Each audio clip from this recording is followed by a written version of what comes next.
share ko lang sa iyo yung ginawa kong freelancer income tax calculator. Very simple lang siya dahil ito ay para sa mga 8% income tax rate option. Nandun naman talaga sa pangalan niya, 8% income tax rate option. Yun nga lang, meron tayong 250k non-taxable income. So meron din tayong mga freelancer friends na medyo nalilito pa rin konti, kaya gumawa ako ng calculator na pwede nyong gamitin. My name is George. I'm a freelancer's tax advisor at GA Consulting. What we do is we are empowering online freelancers through simple and stress-free tax compliance. Ito, papakita ko na.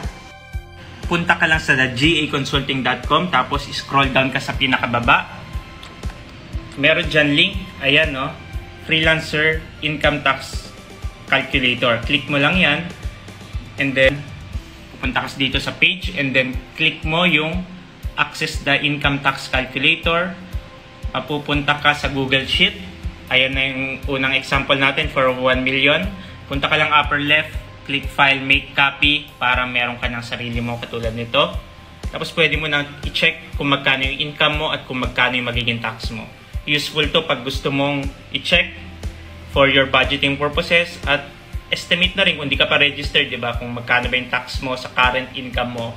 So, and guys, libre to. Feel free to use it anytime. If you are a freelancer at meron kang concern or question regarding freelancers BIR registration and freelancers tax compliance, comment mo lang yan at sasagutin ko yan.